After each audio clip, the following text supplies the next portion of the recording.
The stars golden and the skies too black, 'cause I loved her and she didn't love back. The sun's golden and the skies too black, 'cause I love her and she didn't love back. The sun's golden and the skies too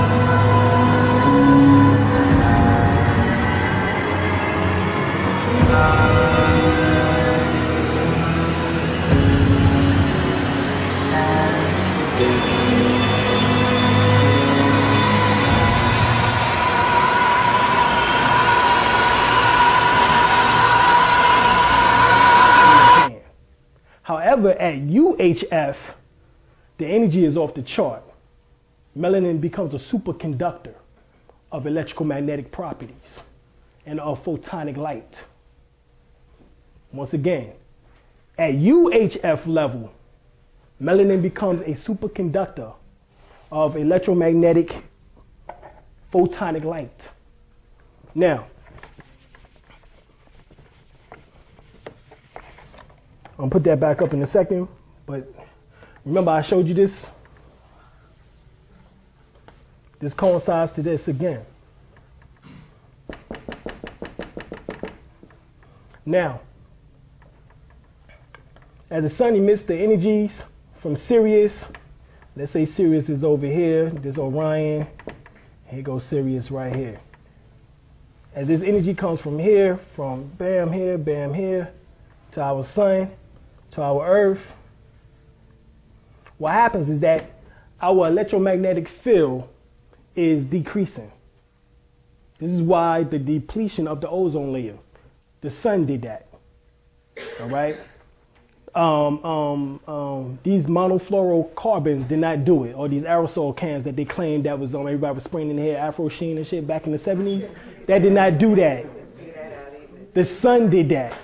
The sun, as I just finished showing you, is what pierced the hole. Remember I showed y'all that, I already read that to y'all, that the sun pierced the hole into the ozone layer in order that you can receive these energies directly. This is the destruction of the matrix.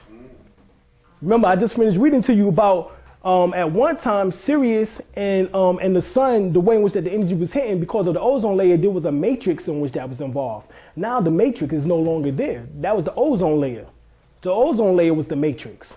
That shit is being broken down now before your very eyes. So the European is coming up with very slick ways of developing what is called the HARP system, which is called the High Oriel Advanced Research Project, in which that he has these satellites in which that I showed you already what satellites can do. They beam up into where? The ionosphere, in which that is the ozone layer. And they are attempting to put up an artificial ozone layer in order to stop the energies from coming to you directly. So they don't want you to get this energy. They don't want you to jump into, because see, if you jump, they do what?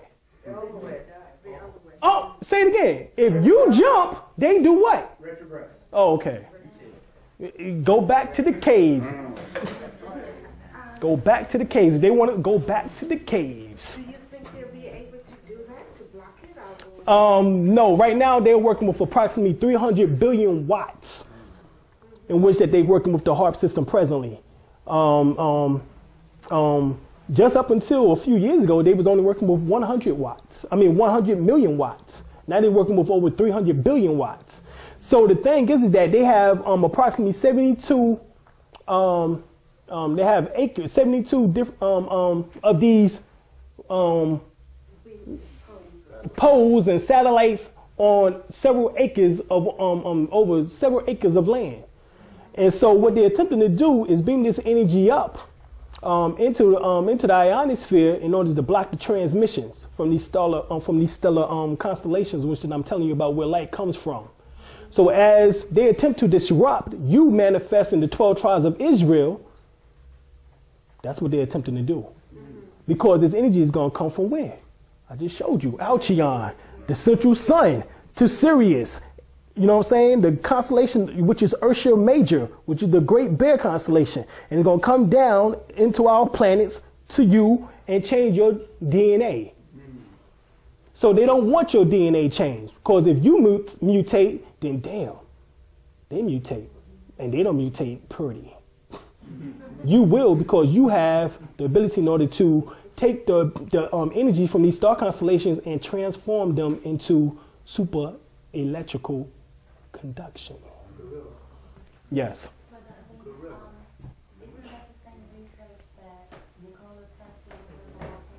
Basically. Yeah, well, they don't want you to know this.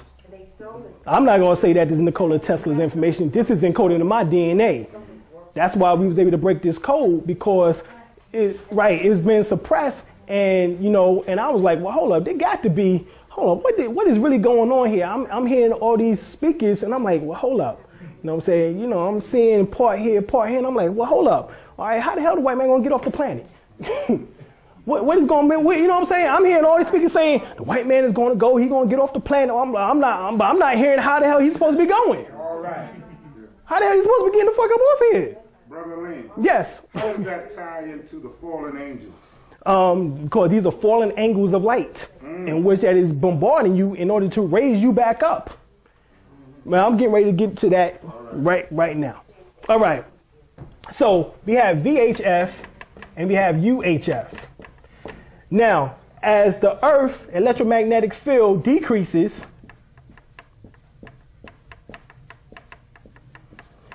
the core of the Earth, its field increases. Is what is called the Schumann resonance. And one matter of fact, at one point, over the 100 years or so of studying the core frequency, they said that it was on an average of 7.83 hertz. But all of a sudden, since the Earth been bombarded by these solar flare activities and these coronal mass ejections of solar plasma, but now hold on, you got to understand is that they claim at one point that solar flare activity only took place every 11 years to 22 years.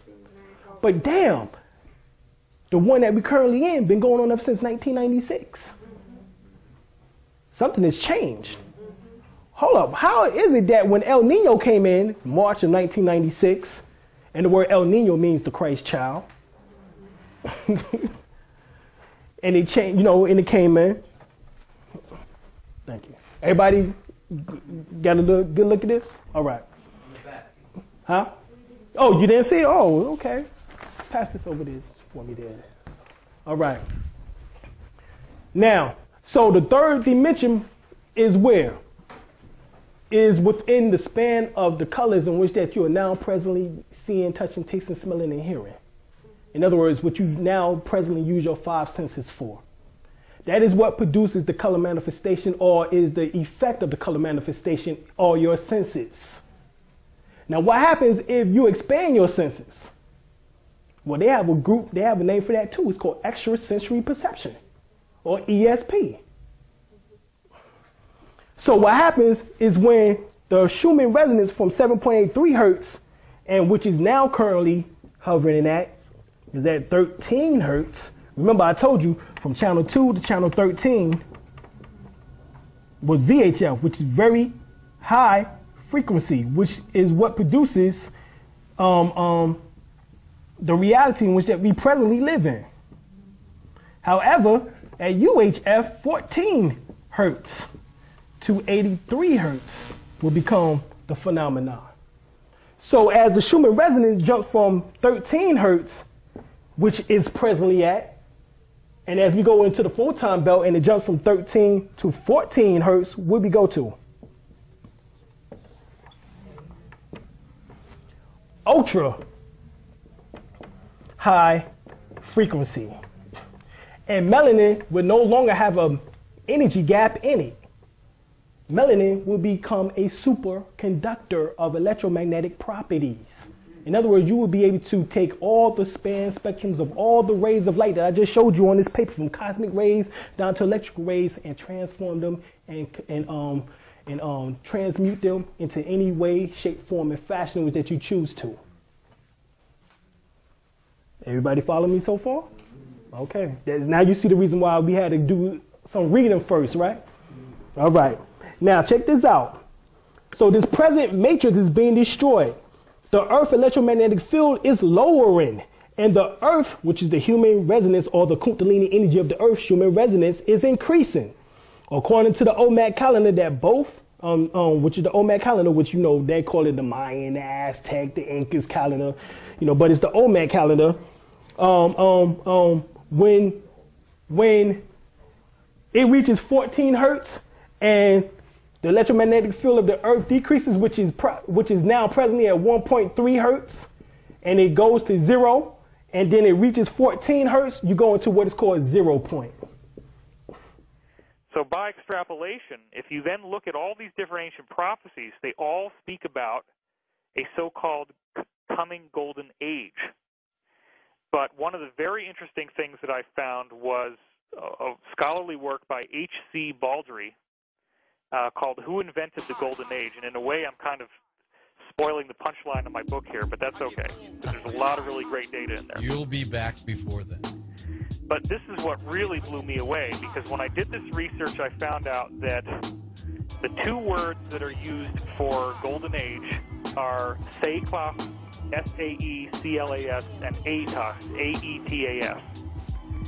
Well, it turns out that to call it a Golden Age is actually a mistranslation that was only introduced by the Romans. And that prior to that point, these words had a different meaning that did not mean age.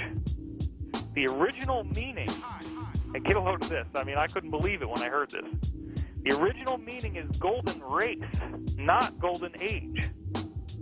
So the actual prophecies, as soon as you go farther back in time than Rome, was talking about a coming golden race. Now again, you can start to see how wackos like the Nazis could misinterpret this as if only a small group applied to this prophecy, just like fundamentalists say, well, my own band of followers is going to make it, everybody else is dirt. I think this is the same thing. I think it's actually referring to a awakening of humanity as a collective, rather than just a small group of people. But what I'm interested in is saying to myself, okay, and you can ask me if you want about the Great Seal of the United States, because this is very relevant, but let me track back to that in a minute. Because, you know, you got the pyramid there, and you got Novus Ordo Seclorum. That's where you and Jordan Maxwell, I think, agree on that, too. Well, yeah. Now, what did I just say? I said that the Romans misinterpreted the word Saeclas to mean age or year when it actually means race. Mm-hmm. Novus Ordo Seclorum. Saeclas, it's the same word root, right? So normally, if you actually go into American historical records, Novus Ordo Seclorum is said to mean a new order of ages is born. The new order of ages, the order of ages part is the word seclorum, right? If Saeclas really means race, it actually says a new race is born. That Judaism. Now we got to go into this metaphysical thing, and we got to carve out another ancient metaphysical history. And they chose the main scholar, Zachariah Sitchin. And all of a sudden, what used to be the reptilian, which was talking about the Uraeus crown and the serpentine crown, which was the Kundalini race and the full access to the Kundalini race, all of a sudden start becoming physical reptilian beings. Yeah, physical reptilian beings on the wall of Egypt. They got ships on the wall of Egypt. I didn't say, you're all not getting this thing, what I'm saying. Yeah, I'm saying that is symbology. No, we don't get it. Okay, okay. Do your thing. You ain't telling me shit about Egypt, nigga. I studied Egypt for the last fucking 19 years. Yeah, On the walls, I tell you all the goddamn temples there. Temple of Como, Temple of Esna, Temple of Denver, Temple of Karnak, called Warwick. Old news. I'm just trying to say here, I know all of the particular stuff like that. What I'm trying to tell you is this here. Yes, they have ships. Didn't I just show you the bark, the celestial bark with the ship? No. I'm not saying that. What I'm trying to tell you is this. It's symbology. See, this is it, what I'm trying to tell you. Now, you want to get into the magical aspect. There's two, but just listen to me, because this is all important. I agree. See, if you want to be revealed information, you see what I'm saying? You can't flinch at what's coming to you, because there's a wall you got to break through. There you go. You see what I'm saying? Forget what you know. Break on through to the other side by saying, no, just take what you got and set it to the side and just listen. Then you want to get to the other side I'm trying to show you, but you... Go ahead, bro. You see what I'm saying? Yeah. Now, come on with it. There's reptilian beings on the temple wall, but they don't mean they physical reptilian beings. They are symbology. Now, let me explain what I'm talking about. The neophyte comes up, and they are trained that everything is based on the apparent, literal. The priest will come up and go, well, you was thinking it that way. That's the first level of this. But in so many words, it's esoteric, which means these shits are not literal. They are components on the inside of the constitution of your physical body and on the inside of you. There's no difference between the ships and the damn chakras. Now here's a mantra. This is the damn spaceship. Right here. This is the supreme mantra. Before you get mandalas in Tibet, you get the mantras or the yantras in Hindu. Right in the middle here you have what is called the Bindu seed. The Bindu seed is the pineal gland and the clitoris and the G-spot in the woman. You see what I'm saying? These are all esoteric terminology. They didn't have literal, no fucking literal reptilians, or you would see the literal reptilians now. They are symbology. They are symbols. Signs and symbols of primordial man, Albert Churchward. Myth and symbol of ancient Egypt, Runnels and Clark. And the neophyte thinks it is apparent, and that's how you get trapped. And that's why you can't break on through to the other side. Let me give you an example. In the book Sacred Science, E. Schwaller Lubitz, R.A. Schwaller de Lubitz, Sacred Science. I'll show you what I'm talking about. There's a picture on the temple walls of, I think it's on the temple walls of Luxor, of the Battle of Kadesh. And all the white folks was coming. He's got a picture of whatever the Pharaoh is at this time. It's either Ramesses. The Ramesses covered over King Tut's material. So it's either King Tut in one age, it's Ramesses on down the line where he's in the chariot and he's battling these people. Right. They was thinking that the Battle of Kadesh was a historical event. Okay. What Schwaller and Lubitz did, by studying at Luxor Temple for 15 years, was they didn't look at the other panel. There's a Battle of Kadesh, and then in the middle of they got a Pharaoh, he's on in his chariot with the horses. And he's got the smiting scenes where he's smiting. Then they got a ripple like this on the wall, and they got a hole in the wall, and then they got some other people in a castle, and they are rejoicing. The people was thinking that this was versions of civilization, and they didn't realize until Schwaller and Lubitz understood, oh shit. The people in the hole in the wall, they ain't even talking about the physical earth. They was talking about another dimension and another realm. But the literal neophytes came in and they was reading it literal. Let me give you an example. See, you want to get to the other side. I got a lot to cover. That's how you got to learn. You want to learn, I'm here to teach you, but you can't. There's a reason why there's a block and a standstill. You see what I'm saying? There's a reason why there's a block and a standstill. It's because somebody is reading the shit the wrong way and they're reading it to teach it to a layman on a literal level. So what you thinking is reptilians on the temple walls is nothing but showing the energy of the Uraeus crown and the serpent energy on the inside of you, which is the Kundalini energy. You see what I'm saying? You see the same stepfathers on the Kabbalah. It ain't nothing but the same wheels of life and the same ship, but they out there. I can show you these motherfuckers tonight.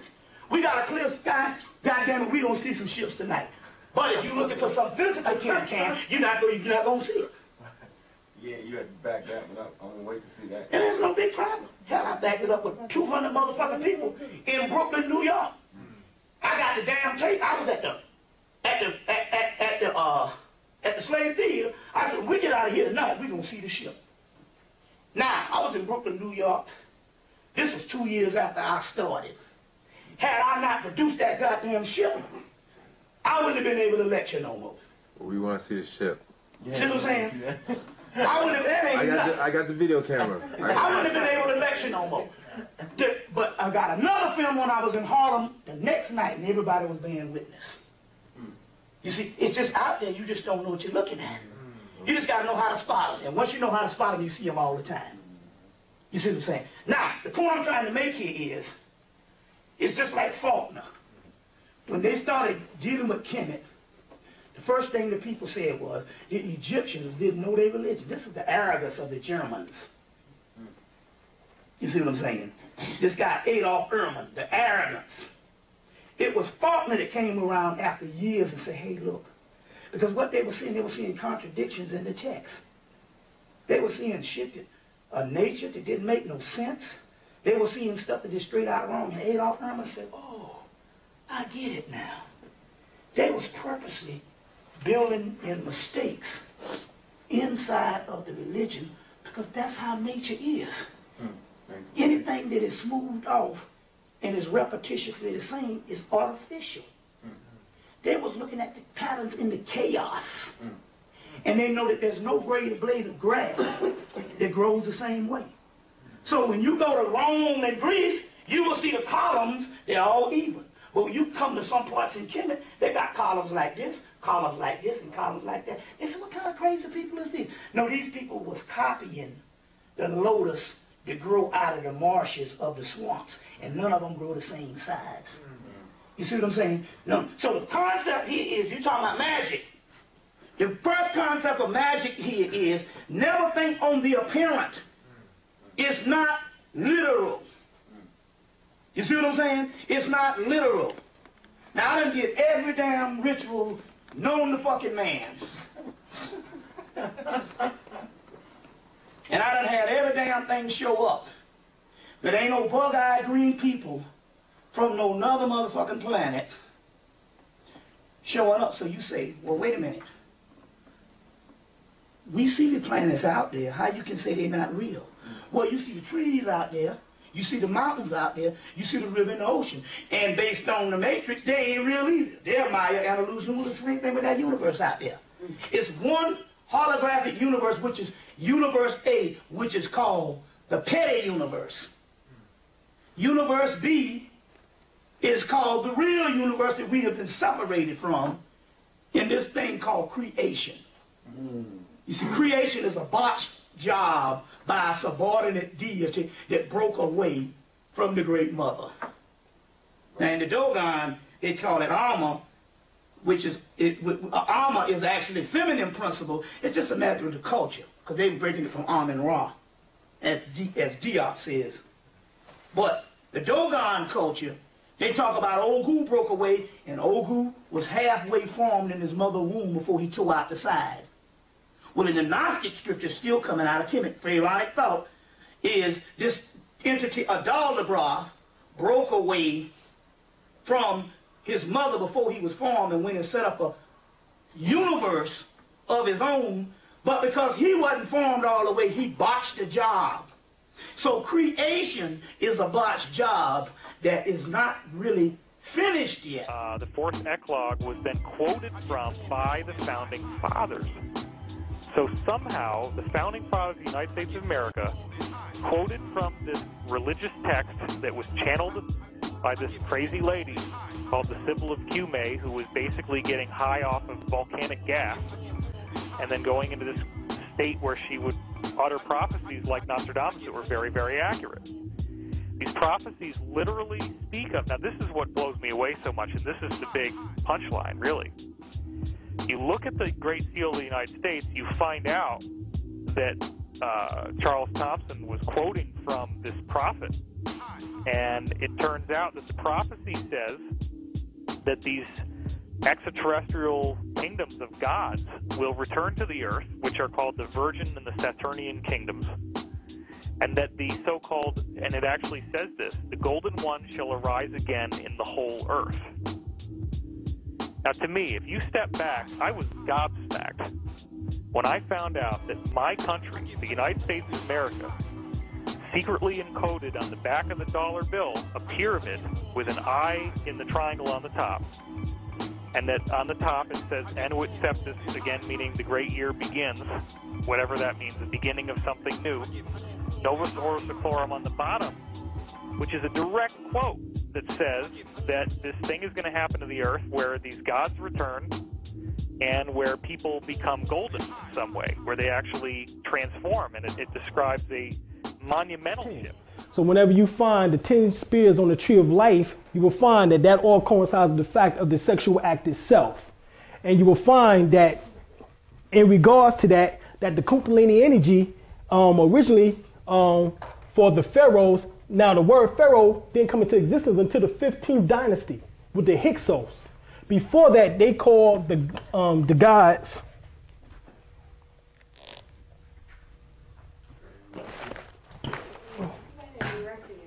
I got no? Yeah, where's that? Oh, thank y'all. All right. It was called Nagu for the male and Nagar for the female. Now you have these. Now you have these two words still now in Africa. You have the word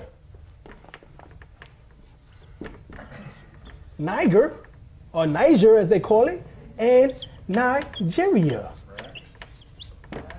There it is. So it ain't nobody over here when the Nigerians or the Nigerians come over here, ain't nobody telling them to change their name because it's offensive to them.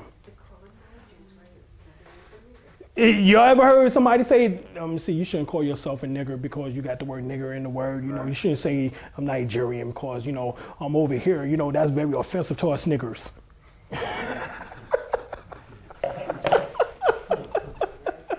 You don't have them saying that, do you? Right. No. They don't say that. So how is it that they can call themselves niggas and you can't? And it's offensive to every damn body. But yet, the word originally, before the 15th dynasty, meant God and goddess. It meant one who was enlightened, not one who was ignorant, like in Webster Dictionary. They flipped that shit on you. That's why they changed that. That's why they changed that now. That's why they changed that.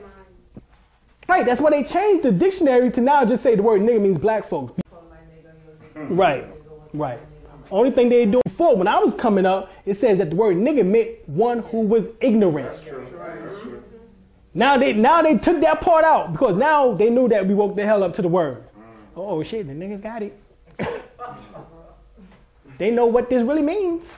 That this is Kanun, the nigger energy, the energy in which that makes life everywhere we go, on the physical and spiritual plane. So the thing, go ahead.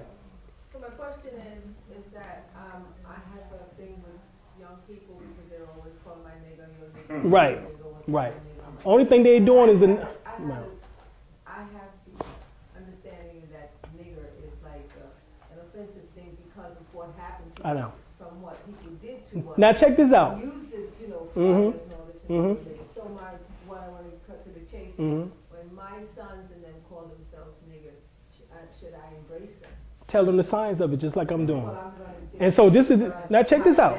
Now check this out. Europeans tell you that they found us on the bank of the Niger River. That's right. When they say they came and got us from out of Africa, they found us on the bank of the Niger river. Now hold on, what's the difference between N-I-G-E-R or N-I-G-E-R? A G. Well, hold on, I can tell you what a G is. The G is right here. And what do the G means? In masonry. The word means God or geometry. Bingo. So you got the compass and square, which this is where the G, this is the lost word, or the lost letter rather, that Masons are looking for and shit. You know, they don't know where it comes from. They just know there's a G up in there, and you know, you ask them, they just say geometry or God, and you know, but they don't tell you where it came from. Well, it came from out this word right here.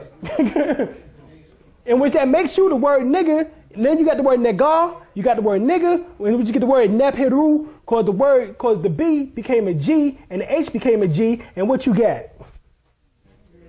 Niggeru. So the word nibiru and the word niggeru is talking about you. It's talking about the Kundalini energy as it hits up to that point in which I showed you up there to the spaceship in your damn head. Then you become the true nigga. And that's what I mean. That's what I meant by from mere men to super niggas. Because this is the energy in which that's going to propel you into the next life cycle as the earth changes from a third dimensional state, from a fourth into a fifth dimensional state. Is you becoming and activating your nigga energy. So, which is your Kundalini energy, y'all. That's all it is. So when the younger people are saying this, and older people too, right, saying this, is it a subconscious flow back? It is. It is. Who we are, what we are, yeah. our language. Yeah, I'm like Paul Mooney. I say nigga 100 times a day. It make my teeth white. Nigga, nigga, nigga. I mean, well, that's important for me to know because I've been programmed. I understand. Because of what I see. Well, I was at one time too, until I started investigating and finding out that, hold up, this word in ancient Kemet meant God. Now I just finished reading to you. That the word nigga it was the word for God, which was the god of Geb, which was one of the netters. The word netter means God. The matter of fact, the word netter is the same word as nigga. Tonight, with all the people who explained it, until tonight, it never just really fell through. Like Right, I understand. So I'm all right with that. Right. It's much better for me to change what my rhetoric Right. to suit what they're saying because they're the extension of me. Right. Where we're supposed to be going. And plus, they will understand it if you tell them where the origin of this word come from. I'm gonna get it told. And see, once they hear it, guess what? Then they have a whole different light. Because when I say it now, I know exactly what it means. Okay, so then in the light of us torturing and crucifying us, that is one element, and that's their interpretation of what they want us to believe and how they want to shame us and hurt us. Right. Through that. Right. But yet they never. That's the thing. Have the European made anything on planet Earth, no. or has he just taken it, and perverted it? It's the same thing with this word nigga. He said he found us on the banks of the Nile of the river of Niger. You know what I'm saying? Which, you know, the word Niger at that time was pronounced netter or nigger. And so he took us from off the banks of that, and then he just called us, you nigger. Because that's where he got the word from, was when he found a portion of our ancestry from on the banks of the Niles of the river Niger. So it wasn't negative. He was just saying that that's where I found you at, and you a nigger. And guess what? Check this out. Guess where the Niger River flows from? It flows partially from out of that same heart of Africana, that gorge area that I showed you, which is Lake Victoria, into up into Mali, where the Dogon tribe, where the Dogon sits directly on the bank of it at, basically, in which that was where Timbuktu was found and established. Who found Timbuktu? The Dogon. The Dogon, remember, the brother told you that they was the ancient priesthood. They left ancient Kemet 8,000 BC. They left Kemet 8,000 BC. That means they left Kemet over 10,000 years ago out of the ancient mystery schools, because they knew what was getting ready to come later on. They knew what was getting ready to come to the planet Earth. So they cut themselves off from those in which they was getting ready to make the mistakes of designing the physical body for this European. You know what I'm saying? For this wicked spirit incarnation. And so they said, well, we ain't going to participate in that because we don't agree. So they just said, well, we go off and continue our practices over here on this part inside of the planet. So remember, Mali, you know what I'm saying, is where Timbuktu is established at. So we know that this was the land of what? Educators. Right.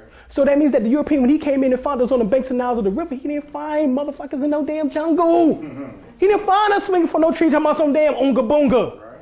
He found lawyers, doctors, statesmen, craftsmen, engineers. And that's what he took and brought over here. That's you. That's you. You. Why you think? I don't know. How in the hell is it possible that you were suppressed for over 150 years in chains and shackles and couldn't run from off of the damn off of a goddamn acre of land, but yeah, you come out of slavery and all of a sudden you're able to damn invent shit. Right. How in the hell did Granville T. Woods invent a telephone apparatus? How did Lewis Lattimore invent the light system and the light bulb? Because it was already encoded in our DNA. Only thing they did was suppress it. So when the suppression was let loose, what happened? The energy flooded out. The information flooded out because now we felt like we was free. So now we were free in order to give back our creations back to the planet Earth. And they still taking from your asses. Still taking the energy from you. I just want to go back to the word nigga. Yeah. Is it true that Buddhist was, the original name of Buddha was Nagas? That's right. It was Nagas. Right. This right here. There it is.